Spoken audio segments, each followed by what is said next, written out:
कक्षा 10 के सभी विद्यार्थियों का RC study zone YouTube channel पर मैं रामचंद्र चौहान स्वागत करता हूं। प्यारे बच्चों, आज के इस वीडियो में हम कक्षा 10 की गणित पाठ्य पुस्तक के अध्याय 7 निर्देशांक ज्यामिति में से बोर्ड परीक्षा में आने वाले महत्वपूर्ण प्रश्नों को हल करेंगे। इस अध्याय से संबंधित मेरे द्वारा एक क्विज भी डाली गई थी, जिसमें मैंने बोर्ड परीक्षा में आने वाले सभी महत्वपूर्ण प्रश्न शामिल किए थे और पूरे राजस्थान में से बहुत से विद्यार्थियों ने उस क्विज में पार्टिसिपेट किया और काफ़ी अच्छा रिस्पांस दिया उस क्विज में पार्टिसिपेट करके। तो आप उन प्रश्नों की भी तैयारी कर लीजिएगा और उन प्रश्नों को किस प्रकार से सॉल्व करना था उसी को हम इस वीडियो में हल करेंगे। और ये प्रश्न बोर्ड परीक्षा के लिहाज से भी महत्वपूर्ण है, इसलिए आप यह वीडियो पूरा देखिएगा। आइए शुरू कर लेते हैं इस वीडियो को। सबसे पहले करते हैं प्रश्न नंबर 1, जिसमें पूछा गया है बिंदु 1,3 की मूल बिंदु से दूरी होगी। 1 अंक का ये प्रश्न है और इसमें दिया हुआ है 2 मात्रक, √2 मात्रक, √10 मात्रक, √7 मात्रक और 3 मात्रक। ये 4 विकल्प दिए हुए हैं और इस बिंदु की हमें मूल बिंदु से दूरी ज्ञात करनी है। तो इस क्वेश्चन को किस तरह से सोल्व करना है, हम इसमें लिखेंगे। अगर हमारे पास कोई बिंदु होता A जिसके निर्देशांक होते x, y, बिंदु A x, y की मूल बिंदु से दूरी, मूल बिंदु से दूरी यानी OA कितनी होती बच्चों? √x² + y² मात्रक।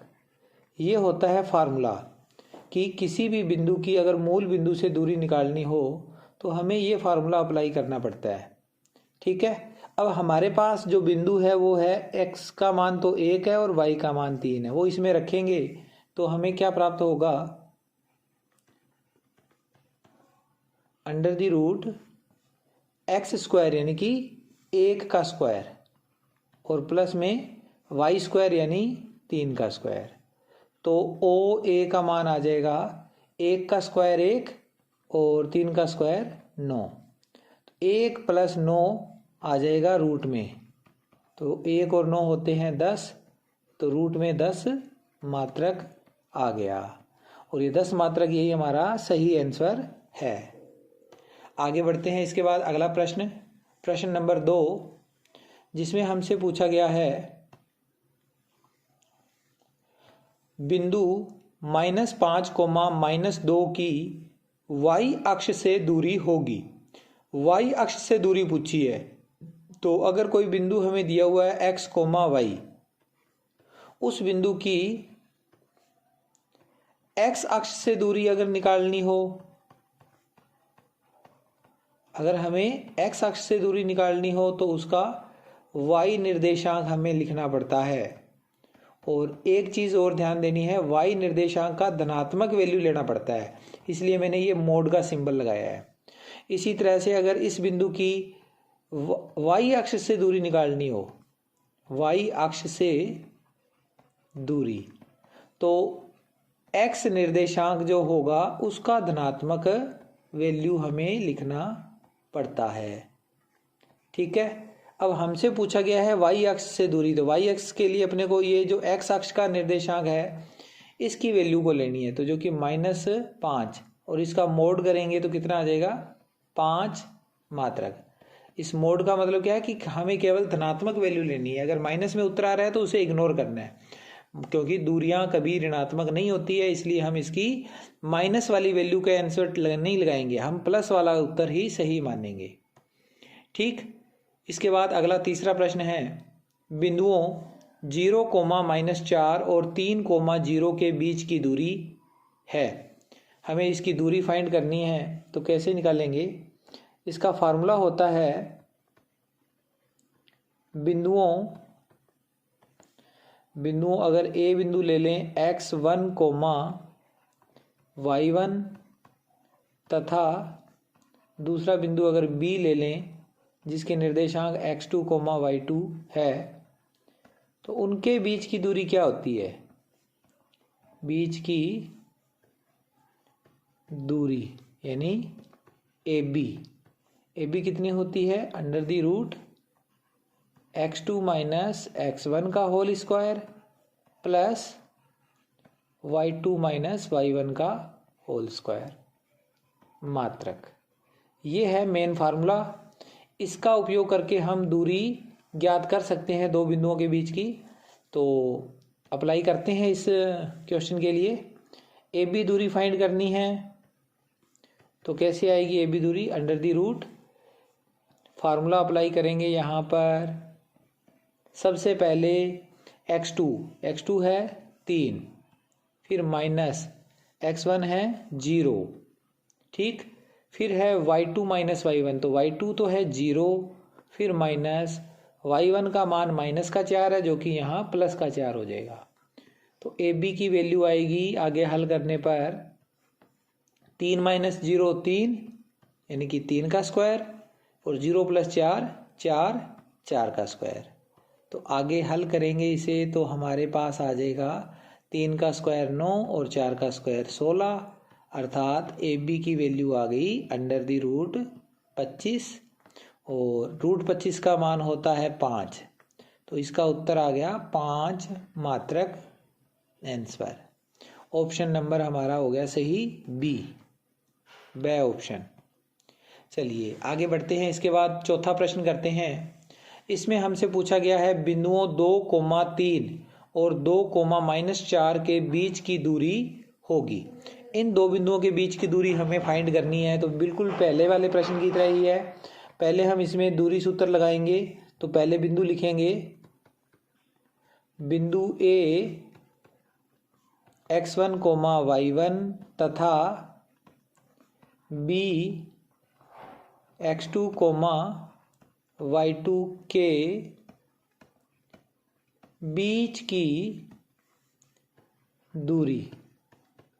दूरी यानी कि ए बी बराबर under the root x2 minus x1 का whole square plus y2 minus y1 का होल स्क्वायर।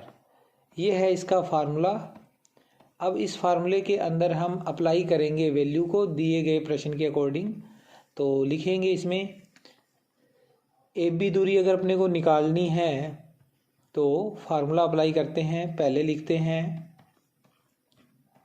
x2 कितना है 2, तो लिख दिया 2, फिर माइनस x1 भी 2 है तो 2 माइनस 2, फिर इधर माइनस का 4, ये है y2 और ये है माइनस का 3, ठीक है।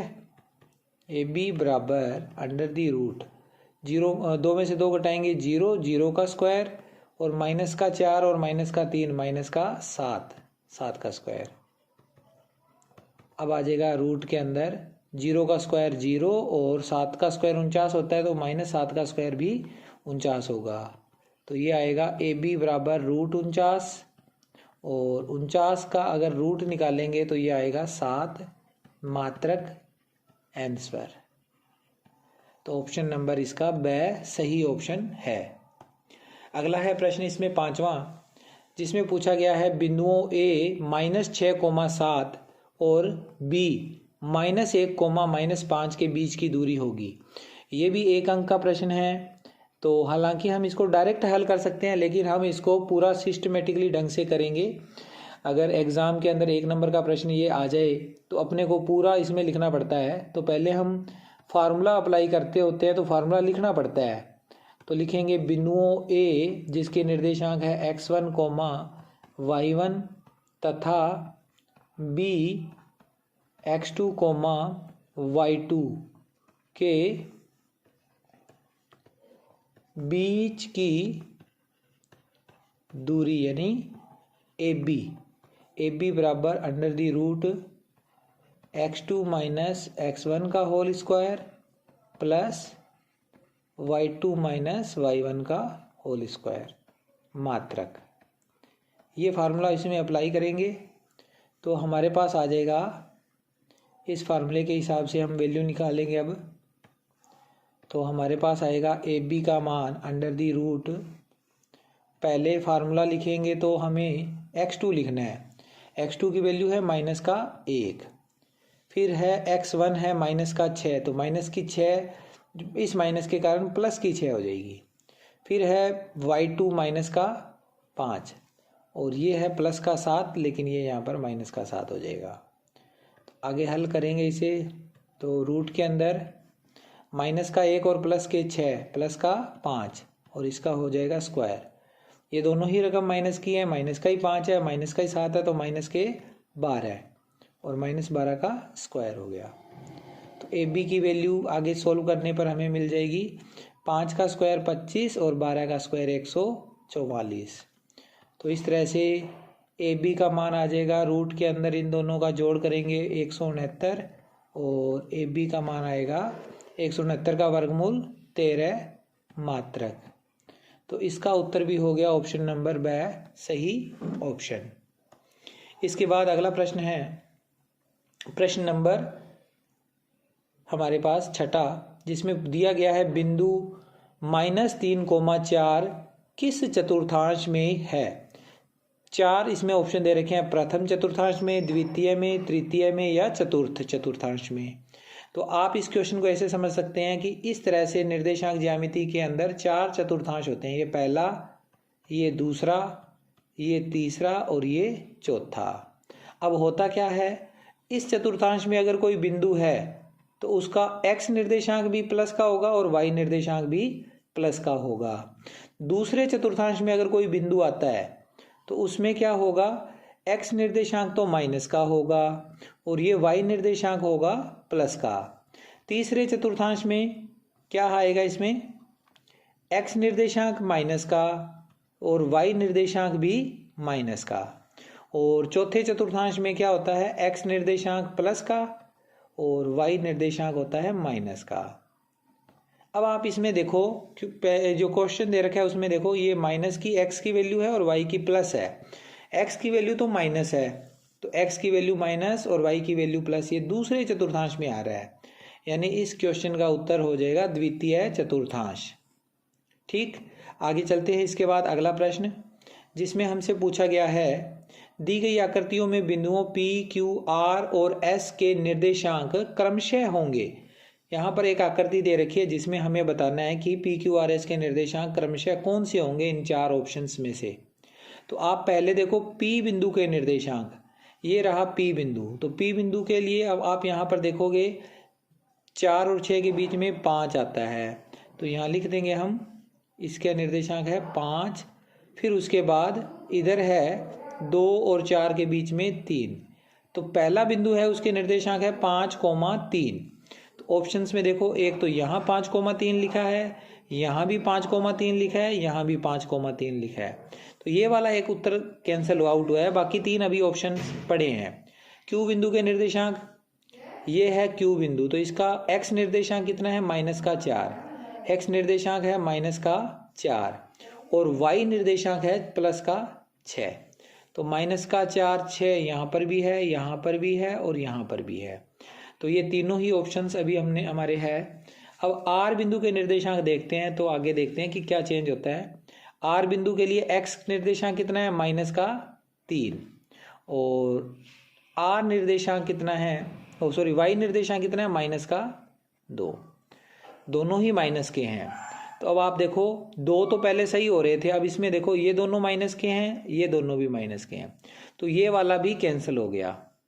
ठीक है, ये दोनों भी माइनस के हैं, एक जैसे हैं, पहले 3 एक जैसे, पहले 3 एक जैसे। अब यहाँ पर उत्तर हमारा पड़ा है S बिंदु के निर्देशांक। इस S बिंदु के निर्देशांक में देखो, x का निर्देशांक है 1 और y का निर्देशांक है -5, तो ये हो जाएगा 1, -5, यानी इस ए ऑप्शन के अकॉर्डिंग ही हमारा आंसर आ रहा है। तो ऑप्शन ए सही ऑप्शन हो गया। चलिए इसके बाद अगला प्रश्न करते हैं, प्रश्न नंबर 8, जिसमें हमसे पूछा गया है, चतुर्भुज ABCD बनाइए। यदि इसके शीर्ष A शीर्ष दे रखा है -2, -2, B दे रखा है -4, C का निर्देशांक -6, -2 और D है -4, -6। इस स्थिति में बनने वाला चतुर्भुज किस प्रकार होगा? हमें बताना है कि ये 4 बिंदु है, इनसे जो चतुर्भुज बनेगा वो कैसा होगा? आयत होगा, वर्ग होगा या समचतुर्भुज होगा या इनमें से कोई नहीं होगा? तो ये थोड़ा सा लेंथी क्वेश्चन है बच्चों, 4 नंबर का प्रश्न है। तो इसको कैसे हल करना है? हमें किसी भी चतुर्भुज के अंदर उसकी एक तो चारों भुजाएं ज्ञात करनी है और उसके 2 विकर्ण ज्ञात करने हैं। 4 भुजाएं और 2 विकर्ण ज्ञात हो जाने के बाद हम अलग अलग बता सकते हैं कि वो आयत होगा या वर्ग होगा या समचतुर्भुज होगा या समांतर चतुर्भुज होगा। 4 प्रकार हैं, चारों में हम अलग अलग कैलकुलेट करके बता सकते हैं अगर हम सारी चीज़ें इसमें निकाल लें, चारों भुजाएं और उसके दोनों विकर्ण। तो हम पहले लिखेंगे 2 बिंदु, दूरी सूत्र का उपयोग करके हम निकाल सकते हैं। तो पहले लिखेंगे 2 बिंदु, पहला बिंदु A जिसके निर्देशांक x1, y1 और दूसरा है B जिसके निर्देशांक है x2, y2 के बीच की दूरी। अब ये दूरी सूत्र लगेगा अपना 6 बार, 4 भुजाओं को ज्ञात करने में और 2 बार विकर्णों की माप ज्ञात करने में। तो पहले हम सूत्र लिख रहे हैं। सूत्र है x2 - x1 का whole square plus y2 - y1 का होल स्क्वायर और इसके आगे लग जाएगा मात्रक। ये फार्मूला हमने अप्लाई करना है अलग अलग के अंदर। सबसे पहले हम लगाएंगे इसमें, हमारे पास पहला है इसमें ए बी दूरी ज्ञात करनी है। तो लिखेंगे अंडर दी रूट, पहली भुजा निकाल रहे हैं ना ए बी। तो देखो इसमें फार्मूला अप्लाई करने के लिए अपने को क्या लिखना पड़ेगा? बी बिंदु यानी कि x2 के निर्देशांक, तो x2 होगा दूसरा बिंदु उसका पहला निर्देशांक। फिर x1 है -2 तो उसको हो जाएगा +2, चेंज कर देना है माइनस फार्मूले के कारण। फिर है y2 2 और इधर से -2 ये हो जाएगा +2 y1 का मान। तो अगर यहाँ से हम देखें तो ए बी की वैल्यू कितनी आएगी? -4 और +2, तो -2 का स्क्वायर करेंगे तो 4 आ जाएगा और 2 + 2 4, 4 का स्क्वायर 16। तो ये आया ए बी का मान अंडर दी रूट 20 मात्रक। ए बी हमने ज्ञात कर लिया, ए बी की वैल्यू अंडर रूट 20 मात्रक आ गई। फिर इसी प्रकार हमें बी सी ज्ञात करना है। तो बी सी के लिए भी फार्मूला अप्लाई करते हैं। बी सी के लिए हम फार्मूला अप्लाई करेंगे तो बी सी के लिए लिखेंगे पहले x2 होगा सी बिंदु का निर्देशांक जो कि है -6। फिर x1 है -4 तो +4 हो जाएगा। फिर इसके बाद y2 कितना है? -2 और इधर है y1 +2 तो ये हो जाएगा -2। इसे सोल्व करेंगे तो बी सी बराबर आ जाएगा अंडर दी रूट -6 और +4, -2 का स्क्वायर 4 होता है और -2 और -2 प्लस -4 -4 का स्क्वायर 16। तो हमारे पास आ जाएगा, हमने निकाल लिया इसमें बी सी की वैल्यू आ जाएगी 4 और 16 20 यानी कि रूट 20 मात्रक। Equation number 2। इसी प्रकार अब दोबारा से लिखेंगे। इसी प्रकार अब हमें तीसरी भुजा निकालनी है। ए बी बी सी हमने निकाल ली, अब सी डी निकालेंगे। तो सी डी की वैल्यू आ जाएगी अंडर दी रूट, फार्मूला बार बार नहीं लिखना, अपने को डायरेक्ट वैल्यू पुट करनी है फार्मूले में एक बार लिख लेने के बाद। तो डी बिंदु के निर्देशांक होते हैं x2 और y2।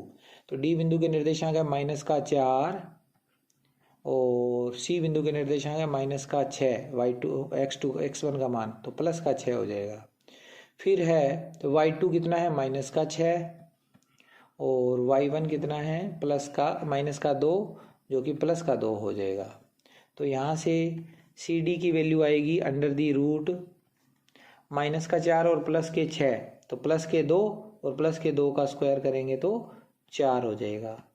फिर प्लस -6 + 2 होते हैं -4, -4 का स्क्वायर 16। तो सी डी की वैल्यू भी कितनी आई 16 और 4 20, √20 मात्रक आ गई। ये समीकरण नंबर 3। देखो तीनों दूरियां निकाली है, तीनों लगभग एक जैसी ही आई है हमारे पास, √20, √20 और √20। अब एक दूरी और निकालते हैं इसमें। हमारे पास अब दूरी निकालनी है हमने, अगली दूरी जो निकालनी है वो है हमारे पास DA दूरी निकालनी है। तो DA दूरी निकालने के लिए हम फार्मूला अप्लाई करेंगे।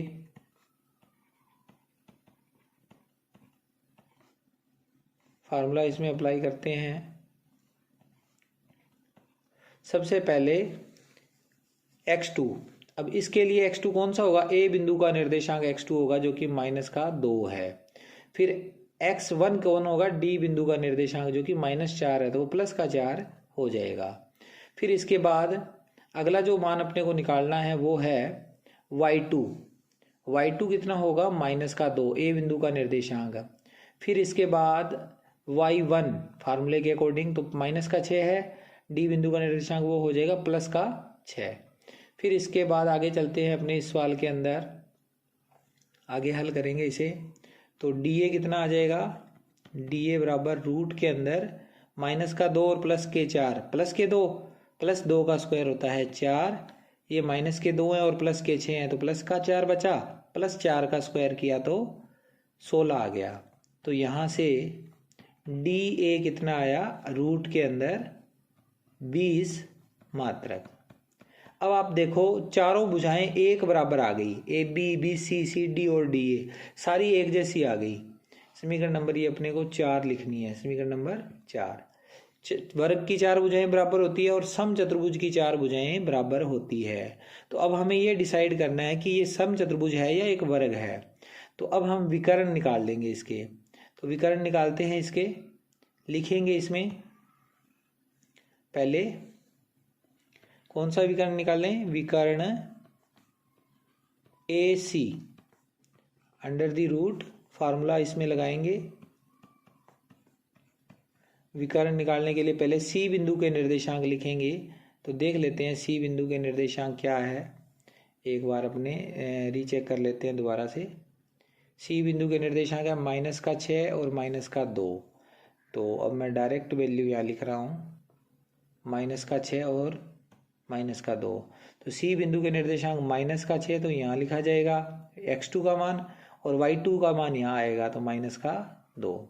फिर A बिंदु के निर्देशांक, तो A बिंदु के निर्देशांक दोबारा देखते हैं क्या थे। A बिंदु के निर्देशांक -2 और -2 है, दोनों ही माइनस के हैं। तो अब अपने इसको इसमें अप्लाई करते हैं, देखते हैं फिर क्या आएगा आंसर इसका। यहाँ भी -2 और यहाँ भी -2, लेकिन फार्मूले वाले माइनस के कारण ये +2 और +2 लिखा जाएगा। तो अगर हल करें इसे तो क्या आएगा, रूट के अंदर -6 और +2 -4, -4 का स्क्वायर 16, प्लस -2 और +2 0, 0 का स्क्वायर 0।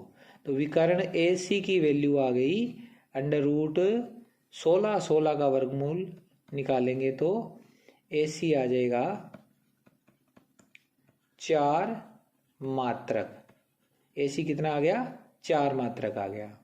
अब इसका विकर्ण निकालेंगे दूसरा, विकर्ण BD। विकर्ण BD ज्ञात करेंगे तो BD के लिए फार्मूला अप्लाई करेंगे। पहले हमें D बिंदु के निर्देशांक नोट करने हैं। तो D बिंदु के निर्देशांक यहाँ से देखते हैं कि क्या थे। D बिंदु के निर्देशांक है -4, -6। फार्मूले में रखेंगे D बिंदु के निर्देशांक। तो यहाँ पर लिखेंगे BD बराबर अंडर द रूट, अच्छा यहाँ पहले भर लेते हैं -4 -6, ठीक।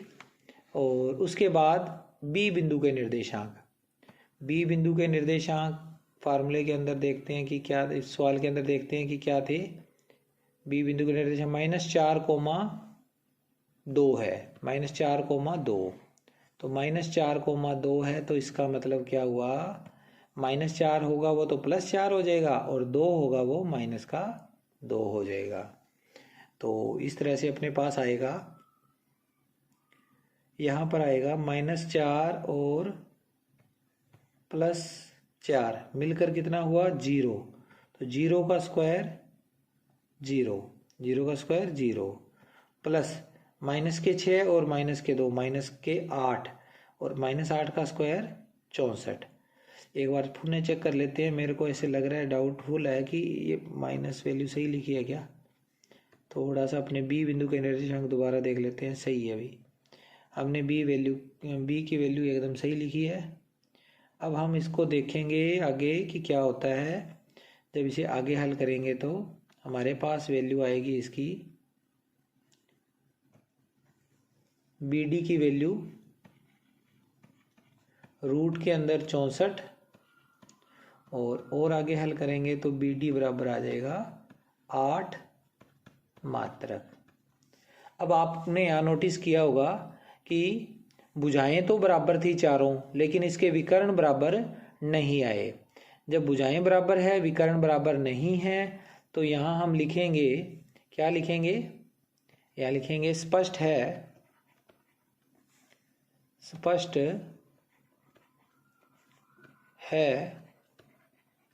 कि ए बी बराबर है बी सी बराबर है सी डी बराबर है डी ए, परंतु विकर्ण ए सी नॉट इक्वल टू है विकर्ण बी डी। ए सी और बी डी विकर्ण बराबर नहीं है।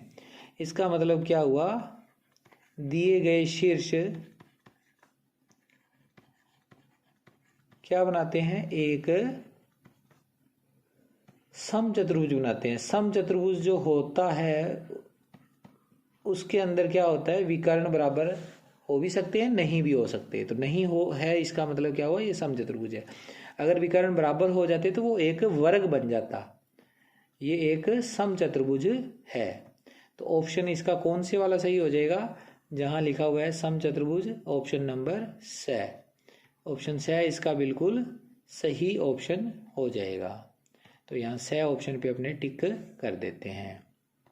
आगे बढ़ते हैं। इसके बाद 9वां क्वेश्चन, बिंदुओं ए दे रखा है -3,6 और बी दे रखा है -1,2 को मिलाने वाले रेखाखंड का मध्य बिंदु होगा। इन दोनों बिंदुओं को मिलाने वाले बिंदु का मध्य बिंदु बताना है। तो मध्य बिंदु सूत्र इसमें अपने उपयोग में लेंगे। मध्य बिंदु सूत्र होता है दो बिंदुओं के बीच की दूरी या दो बिंदुओं के बीच का जो मध्य बिंदु होता है उसको ज्ञात करने का सूत्र होता है। तो इसमें फार्मूला होता है x बराबर x1 प्लस x2 बटा 2 और y बराबर होता है y1 प्लस y2 बटा 2।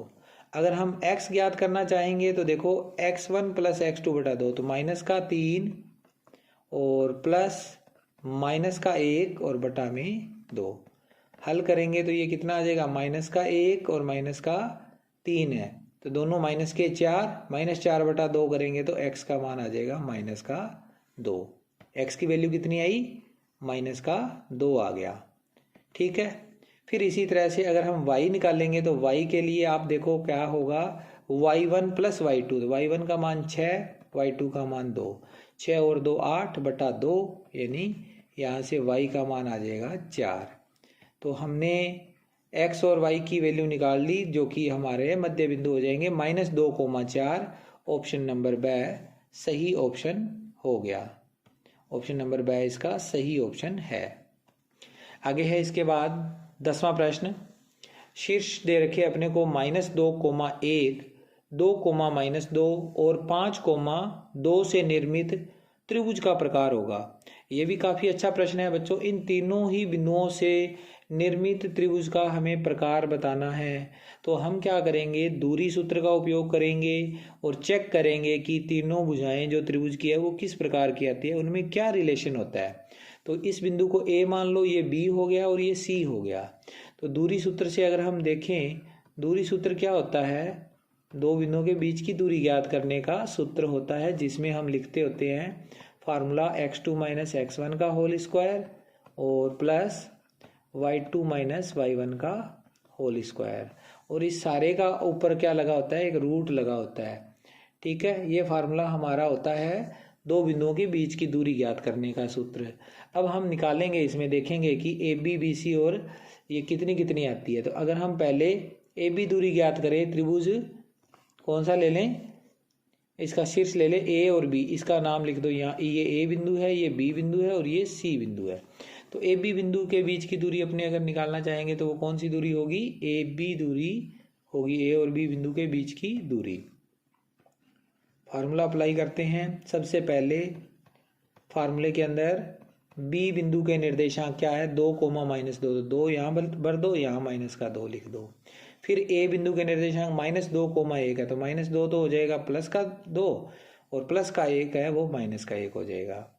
इसे आगे हल करेंगे तो ये आएगा ए बी बराबर -2 + 2 4, 4 का स्क्वायर 16 और माइनस के 2 और माइनस का 1 माइनस का 3, -3 का स्क्वायर 9। तो ए बी बराबर आ गया 16 + 9, यानी ए बी दूरी जो आई है वो कितनी आ गई, ए बी दूरी आ गई 16 और 9 25 रूट में, यानी इस तरह से हम निकाल सकते हैं कि ए बी बराबर आएगा 5 मात्रक। हमने ए बी दूरी निकाल ली। फिर इसी प्रकार हम निकालेंगे बी सी दूरी। इसी प्रकार बी सी दूरी कितनी आएगी, फार्मूला वहीं दोबारा लगाएंगे इस बार बी सी बिंदु पर, बी और सी पर। तो सी बिंदु के निर्देशांक है, पहले लिखेंगे 5, 2 और बी बिंदु के निर्देशांक है 2, -2, तो माइनस का 2 हो जाएगा और प्लस का 2 हो जाएगा। तो बी सी दूरी आएगी √, 5 में से 2 घटाएंगे 3, 3 का स्क्वायर 9, 2 + 2 4, 4 का स्क्वायर 16। तो ये आ जाएगा बी सी बराबर 16 और 9 25, रूट में 25, यानी यहाँ से आ जाएगा बी सी बराबर 5 मात्रक। हमने ए बी निकाला, वो भी 5 मात्रक आया है और बी सी है वो भी 5 मात्रक आया है। अब इसी प्रकार अपने तीसरी दूरी निकालेंगे। जो तीसरी भुजा है ए सी लिख दो चाहे सी ए लिख दो, एक ही बात है। ठीक है, अब इसमें फार्मूला लगाएंगे। पहले सी बिंदु के निर्देशांक है 5, 2, फिर ए बिंदु के निर्देशांक -2, 1, तो -1 तो हो जाएगा प्लस का, -2 हो जाएगा प्लस का 2 और प्लस का 1 है वो माइनस का 1। तो ये ए सी बराबर आ जाएगा हमारे पास 5 और 2 7, 7 का स्क्वायर 49 और 2 में से 1 कम कर देंगे 1, 1 का स्क्वायर 1। तो यहाँ से आया ए सी बराबर 49 और 1 50, √50। अब आप एक चीज़ देखो, अगर हम इसको देखें ध्यान से तो हमारे पास ए सी तो है 50 रूट में, अगर ए सी का स्क्वायर करेंगे तो ये आ जाएगा, रूट हट जाएगा 50 आ जाएगा। बी सी का स्क्वायर करेंगे तो 5 का स्क्वायर 25, ए बी का स्क्वायर करेंगे तो 5 का स्क्वायर 25, तो ये 25 और ये 25 मिलकर होते हैं 50, जो कि तीसरी भुजा के बराबर आ रहे हैं। तो हमारा इसमें क्या पता चला हमें कि जो ए सी है उसका वर्ग बाकी दोनों भुजाओं के वर्ग के बराबर है। तो लिखेंगे यहाँ समीकरण 1, 2, 3 से ए सी का स्क्वायर बराबर है ए बी का स्क्वायर प्लस बी सी का स्क्वायर। अर्थात क्या होगा, इसमें दिए गए बिंदु क्या हैं, समकोण त्रिभुज के शीर्ष हैं। ऑप्शन नंबर 6 सही हो जाएगा। यहाँ लिख लो, दिए गए बिंदु समकोण त्रिभुज के शीर्ष हैं। समकोण त्रिभुज वाला इसमें पाइथागोरस प्रमेय सत्यापित हो गया, इसलिए ये समकोण त्रिभुज के शीर्ष हैं। आंसर। आगे चलते हैं। इसके बाद अगला प्रश्न, प्रश्न नंबर 11। यदि बिंदु 1, 2, -1, x और 2, 3 सरेख हो तो x का मान होगा। 2 अंक का ये प्रश्न है, इसको हल करते हैं। सरेख होने की शर्त क्या होती है, 3 बिंदुओं के सरेख होने की शर्त क्या होगी, सरेख होने की शर्त ये होती है कि त्रिभुज ABC का क्षेत्रफल बराबर 0 आता है। अगर 3 बिंदु A, B और C है तो उनके सरेख होने का शर्त है कि उनका क्षेत्रफल 0 आएगा। तो यहाँ पर फार्मूला लगाते हैं क्षेत्रफल का 1/2 x1 y2 minus y3 plus x2 y3 minus y1 plus x3 y1 minus y2 बराबर 0। वैल्यू रखेंगे इसमें तो 1/2 x1 है 1, फिर ब्रैकेट के अंदर लिखेंगे कुछ, फिर x2 कितना है -1, फिर ब्रैकेट में लिखेंगे कुछ, फिर इसके बाद x3 है +2 और बराबर में इसके 0। अब x1 लिखने के बाद y2 माइनस y3, तो y2 तो है x, फिर माइनस y3 है 3, फिर यहाँ पर y3 है 3, फिर माइनस y1 है 2, फिर है y1 का मान 2 और फिर माइनस y2 का मान x। ये 1/2 बच्चों अगर यहाँ से हटकर इधर जाएगा तो 2 हो जाएगा, 2 का 0 से गुणा 0 ही होता है, तो यानी ये 2 हट जाएगा यहाँ से। अब x माइनस 3 का 1 से गुणा करेंगे तो x माइनस 3 ही आएगा, फिर -1 का गुणा इस दोनों का घटाव करेंगे तो 3 में से 2 घटा दिए 1 का गुणा -1 से करेंगे तो -1, फिर 2 का गुणा 2 से +4 और 2 का गुणा -x के साथ तो -2x बराबर में इसके 0। तो अब देखो x की वैल्यू जो है x 1 ये है और 2 ये है, तो माइनस के हैं ये, तो -x और +4 -4 बराबर 0।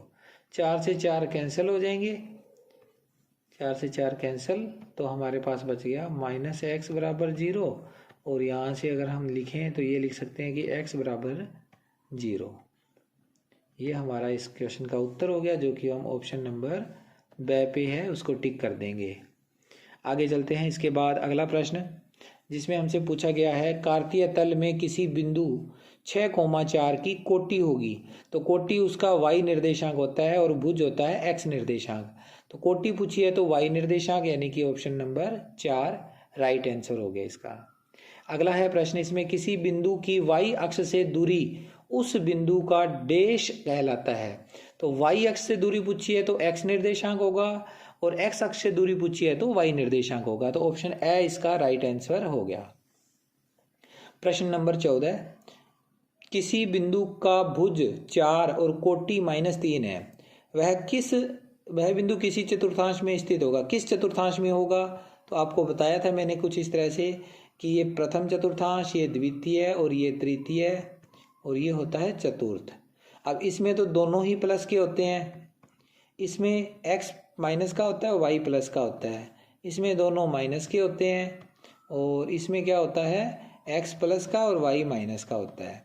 अब वो कह रहा है कि भुज तो 4 है, यानी कि भुज का मतलब x कितना है 4 और कोटि कितनी है -3, तो ये प्लस है ये माइनस है, तो प्लस x की वैल्यू प्लस में y की वैल्यू माइनस में चौथे चतुर्थांश में होती है, तो इसका उत्तर आ जाएगा चतुर्थ चतुर्थांश।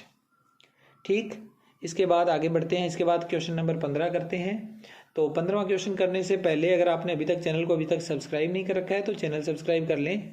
हमसे पूछा गया है इस क्वेश्चन में कि वृत्त का केंद्र वृत्त के व्यास को किस अनुपात में विभाजित करता है। तो ये ज़्यादा मुश्किल प्रश्न नहीं है, बड़ा ही ईजी प्रश्न है ये। देखो ये वृत्त है हमारे पास और इस वृत्त का कोई केंद्र होगा, जो केंद्र होगा वो बिंदु क्या करेगा, केंद्र बिंदु जो भी होगा वो वृत्त के व्यास को किस अनुपात में विभाजित करेगा, ये हमसे पूछा गया है। तो हमारे पास अगर केंद्र बिंदु यहाँ है, इस जगह पे केंद्र बिंदु है O, तो इस पूरे व्यास का ये बीचों बीच वाला बिंदु होता है, तो इसका जो अनुपात होगा वो 1:1 हुआ, मध्य बिंदु हो जाएगा ये व्यास का, तो 1:1 इसका ऑप्शन द राइट आंसर हो गया। आगे चलते हैं। इसके बाद अगला प्रश्न है, इसमें बिंदु दे रखे हैं 0,5, 0,1 और 3,4 से निर्मित त्रिभुज का क्षेत्रफल। त्रिभुज का क्षेत्रफल पूछा है तो हम इसका हल करते हैं। त्रिभुज का क्षेत्रफल लगाना है फार्मूला, त्रिभुज का क्षेत्रफल, इसका फार्मूला अप्लाई करते हैं। पहले यहाँ लिखेंगे 1/2 x1 y2 माइनस y3, फिर x2 y3 माइनस y1, फिर है x3 y1 माइनस y2, और ये फार्मूला वर्ग मात्रक में है, तो वर्ग मात्रक में इसमें आगे लिखेंगे अपने। और अब इस फार्मूले को मैंने यहाँ अंडरलाइन कर दिया है, त्रिभुज के क्षेत्रफल का फार्मूला है। तो इसके बाद हम इसमें वैल्यू रखेंगे। वैल्यू किसकी रखनी है? जो हमारे पास बिंदु दिए हुए हैं। तो पहले लिखा 1/2, फिर x1 कितना है 0, फिर एक बार मैं ब्रैकेट लगा के छोड़ रहा हूँ, फिर दूसरा x2 कितना है, ये भी 0 है, फिर तीसरा x3 है 3, और ये आ गया ब्रैकेट। अब ये 0 होने के कारण अंदर जो भी रकम आएगी वो मायने नहीं रखेगी, क्योंकि इसका प्रोडक्ट करेंगे, गुणा करेंगे तो 0 ही आ जाएगा। फिर भी हमें वैल्यू लिखनी है x1 y2 माइनस y3, तो y2 इसमें 1 है और माइनस में y3 का मान 3 है। फिर है y3 3 माइनस y1 है 5। फिर है इसके बाद y1 का मान 5 और y2 का मान 1। हल करेंगे इसे तो 1/2, 0 से कोई भी नंबर का मल्टीप्लाई 0 से कोई भी नंबर का मल्टीप्लाई 0, और प्लस 5 में से घटाएंगे 4 का 3 से मल्टीप्लाई 12 है, तो ये आ जाएगा 1/2, और यहाँ 0 प्लस 12, ये हो जाएगा 12। फिर 12 से ये कट जाएगा, हमारा आंसर आ जाएगा 12/2 यानी 6 वर्ग मात्रक। ऑप्शन नंबर द सही ऑप्शन हो गया इसका। आगे है इसके बाद अगला प्रश्न, जिसमें पूछा गया है हमसे कि बिंदुओं A 0, cos थीटा और B sin थीटा, 0 के बीच की दूरी होगी। तो दूरी सूत्र इसमें अप्लाई करना है अपने को। दूरी सूत्र का फार्मूला, दूरी सूत्र जो है दो बिंदुओं के बीच की दूरी ज्ञात करने का फार्मूला होता है x2 माइनस x1 का whole square plus y2 minus y1 का होल स्क्वायर, और इस सारे के ऊपर एक रूट लगा हुआ है और मात्रक लिखा हुआ है साथ में। ठीक है, ये इसका फार्मूला है। अब इस फार्मूले को अपने यहाँ पर अप्लाई करते हैं इस क्वेश्चन के लिए। तो क्या आएगा, AB बराबर अंडर द रूट, पहले आएगा इसमें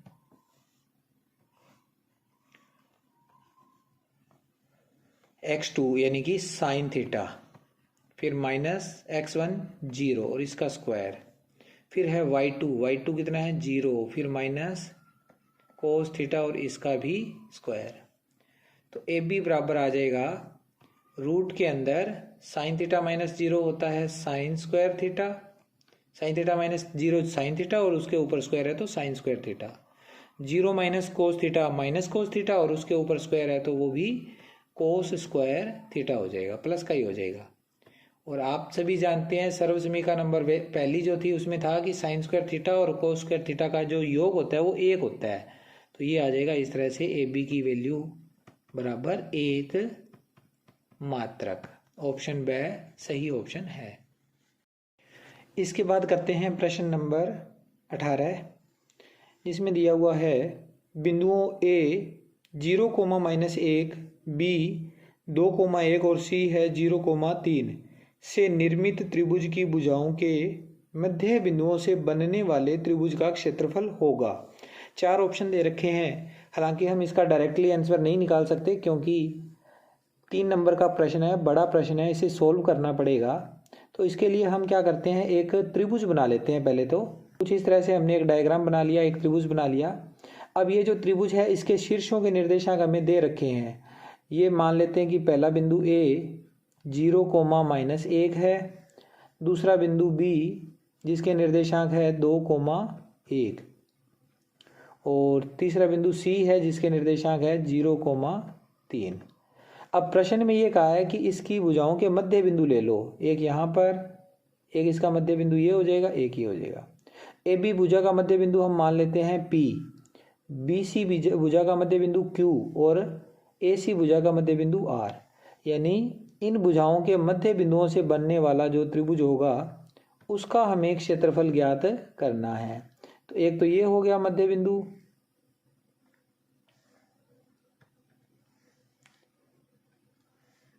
इनको आपस में मिला दिया, इन दोनों बिंदुओं को आपस में मिला दिया और इन दोनों बिंदुओं को आपस में मिला दिया। तो इस तरह से जो यहाँ पर हमारा मध्य बिंदुओं से जो त्रिभुज बना है, इस त्रिभुज का हमें एक क्षेत्रफल ज्ञात करना है, बीच वाले त्रिभुज का क्षेत्रफल। तो कैसे ज्ञात होएगा ये? सबसे पहले हम क्या करेंगे, इनके मध्य बिंदुओं के निर्देशांक ज्ञात करेंगे। Q बिंदु के, P बिंदु के और R बिंदु के निर्देशांक। तो मध्य बिंदु सूत्र से, मध्य बिंदु सूत्र क्या कहता है? मध्य बिंदु सूत्र से अपने को पता चलता है कि दो बिंदुओं के मिलाने वाले रेखाखंड का मध्य बिंदु के निर्देशांक क्या होते हैं। तो ये x1 प्लस x2 बटा 2 और y1 प्लस y2 बटा 2 होता है। ठीक, इस फार्मूले का उपयोग करके हम मध्य बिंदु ज्ञात कर सकते हैं। तो देखिए कैसे ज्ञात होंगे। ये हमारे पास मध्य बिंदु ज्ञात करने का फार्मूला है। इसकी सहायता से अब हम मध्य बिंदु ज्ञात करेंगे। तो पहले हम लिखेंगे ए बी भुजा का मध्य बिंदु। भुजा ए बी का मध्य बिंदु जो कि क्या है, P है। तो P के निर्देशांक हो जाएंगे x निर्देशांक 0 और 2, 0 प्लस 2 बटा 2 और कोमा y निर्देशांक है -1 और +1, -1 प्लस 1 बटा 2। अगर हल करेंगे तो P बिंदु के निर्देशांक आ जाएंगे 0 प्लस 2 2, 2 में 2 का भाग दिया 1, फिर है -1 और +1 0, 0 में 2 का भाग दिया 0, यानी P बिंदु के निर्देशांक आ गए 1,0। ठीक है, इसी प्रकार से भुजा BC का मध्य बिंदु, भुजा BC का मध्य बिंदु जिसके निर्देशांक होंगे Q बिंदु के निर्देशांक। तो यह है BC भुजा। तो ये 2 + 0 2 + 0 बटा 2 और 1 + 3 बटा 2। तो P बिंदु के बाद हम Q बिंदु के निर्देशांक भी ज्ञात कर लेंगे। 2 + 0 2, 2 में 2 का भाग दिया 1, 1 और 3 4, 4 में 2 का भाग दिया 2। इसी प्रकार से भुजा CA लिख दो चाहे AC लिख दो का मध्य बिंदु यानी कि R, जिसके निर्देशांक हो जाएंगे 0 + 0 बटा 2, 3 ± 1 बटा 2। हल करेंगे तो R बिंदु के निर्देशांक 0 + 0 0, 0 में 2 का भाग दिया 0, 3 और ±1 करेंगे तो 2, 2 में 1 का भाग दिया 1। ये 3 बिंदु आ गए। अब इन 3 बिंदुओं से बनने वाले त्रिभुज का क्षेत्रफल हमने ज्ञात करना है। तो त्रिभुज के क्षेत्रफल का फार्मूला लगाएंगे इन 3 बिंदुओं के लिए। तो लिखेंगे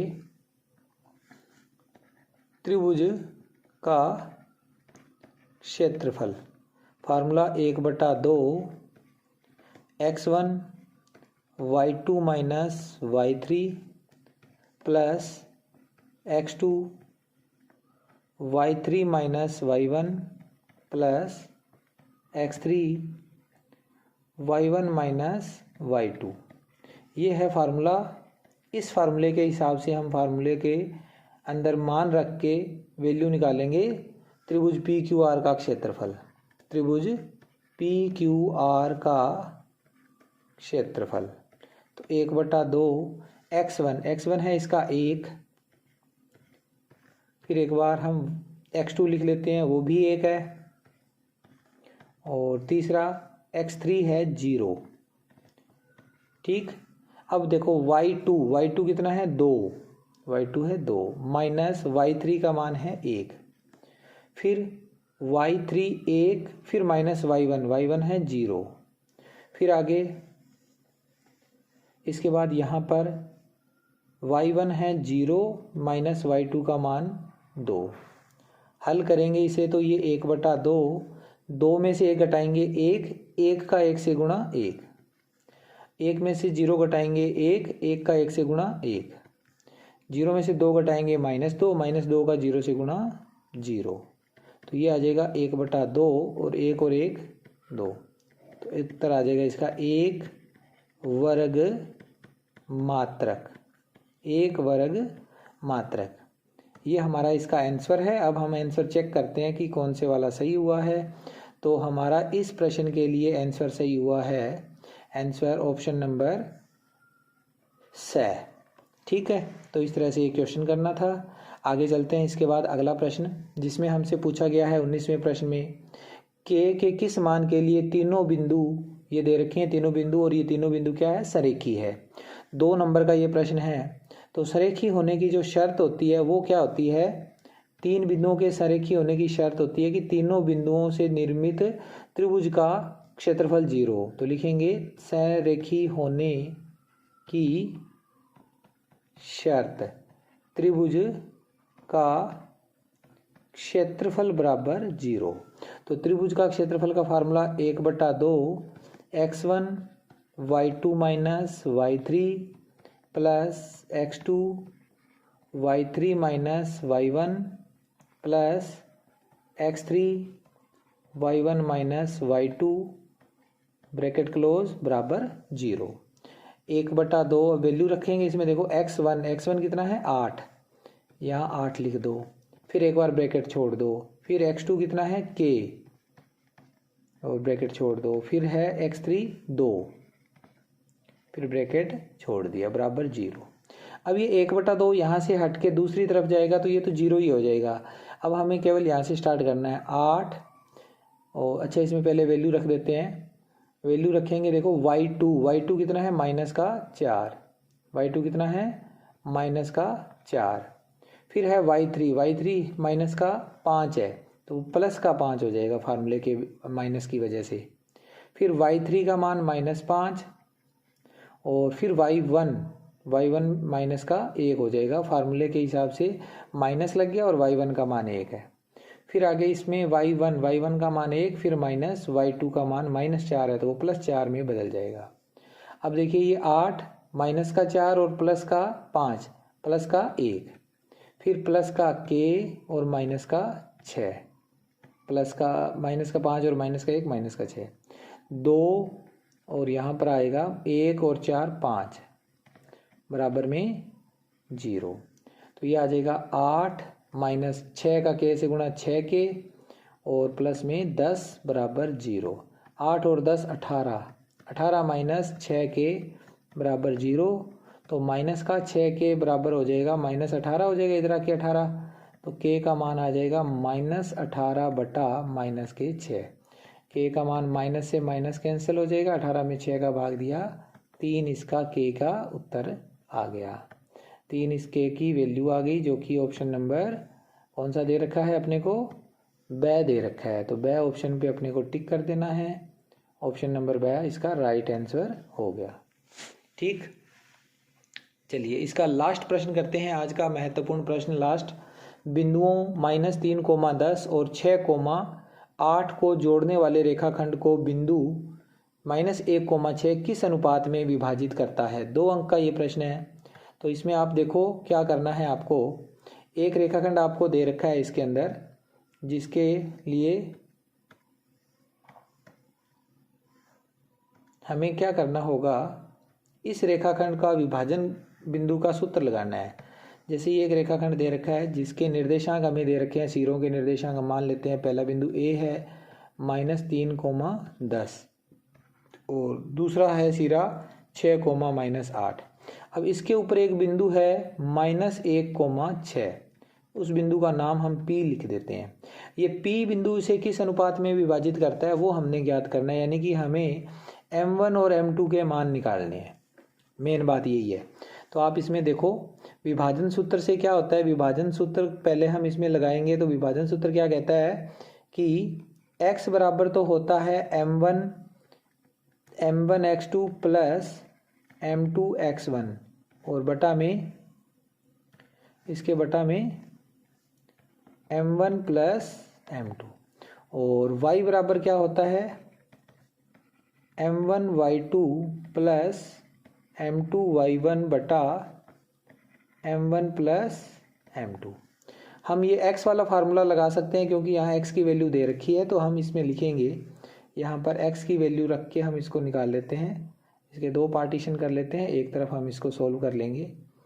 तो इसमें लिखेंगे x की जगह पर -1, m1 का मान हमें नहीं दे रखा, x2 कितना दे रखा है 6 दे रखा है, तो गुणा में 6 लिख दो, प्लस m2 भी हमें नहीं दिया हुआ लेकिन x1 कितना दे रखा है -3, और बटा में इसके m1 प्लस m2। अब इसके बटा में 1 लिख के जब तिरछा गुणा करेंगे तो क्या आएगा, m1 प्लस m2 का -1 से गुणा होगा तो माइनस का ही m1 और माइनस का ही m2 हो जाएगा। 1 का गुणा इस रकम से करेंगे तो सेम आ जाएगा, क्या आ जाएगा 6m1 माइनस 3 का m2 से करेंगे तो -3m2। अब m1 वाले मान इस तरफ ले आएंगे, m1 और ये माइनस का 6m1, ये भी इधर आके माइनस का 6m1 हो जाएगा, प्लस वाला इधर माइनस का 3m2 पहले से पड़ा था, ये m2 इधर आके प्लस का m2 हो गया। ये दोनों ही माइनस के हैं m2 और m1, तो ये दोनों हो जाएंगे माइनस के 7m1, माइनस का 3m2 और प्लस का 1m2, तो माइनस के 2m2, minus minus cancel out हो जाएंगे और ये आ जाएगा 7m1 बराबर 2m2। अब आप इस m2 को इधर ले आओ, 7 को इधर ले जाओ, तो m1 बटा m2 बराबर हो जाएगा 2/7। नीचे लिख दो, अतः अभिष्ट अनुपात, अगर हमें अनुपात इसका निकालना है तो इस तरह से फॉर्म में लिखना होता है, अभिष्ट अनुपात बराबर आ जाएगा 2:7 आंसर। ऑप्शन बी इसका सही हो गया। तो ये था बच्चों आज का वीडियो, जिसमें हमने अध्याय 7 में से निर्देशांक ज्यामिति में से महत्वपूर्ण प्रश्न किए और क्विज के प्रश्नों को सॉल्व किया। आई होप आपको वीडियो अच्छा लगा होगा। वीडियो अच्छा लगा तो इसे लाइक शेयर कर दीजिएगा। मैं मिलता हूँ आपसे नेक्स्ट वीडियो में। Take care, bye bye.